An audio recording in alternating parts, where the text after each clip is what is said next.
कमरे में जाती हुई दिखाई देती है। वो लड़की उस कमरे से रोती है। अमित और बादल दो दोस्त मिलके कॉलेज के एग्जाम खत्म होने के बाद बादल के बुआ की घर उदयपुर घूमने के लिए आए हैं और वो दोनों पूरा गांव घूम घूम के देख रहे थे।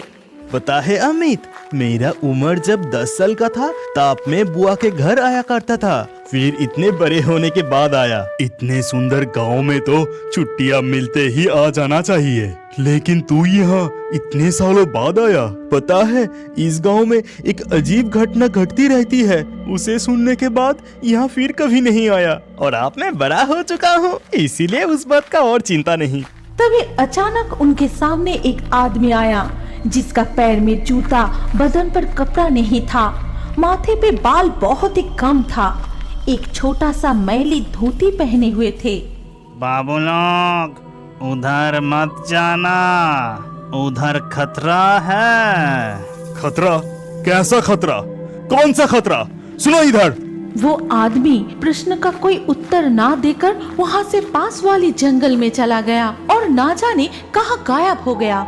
ये आदमी अजीब था, न जाने कहां से आके कौन सा खतरे के बारे में बता के यहाँ से चला गया। मैं तुझे इस गांव के वो अजीब घटना के बारे में कह रहा था ना, मुझे लगता है कि वो उस घटना के बारे में ही आज्ञा करके गया। अब चल यहाँ से। इसके बाद वो दोनों बुआ के घर लौट आए। फिर रात को खाना खाते समय बादल अपनी बुआ से पूछा, अच्छा बुआ जी, जब मैं छोटा था तब इस गांव की वो जमींदार के घर में भूत देखा जाता था। क्या वो भूत अब भी दिखाई देता है?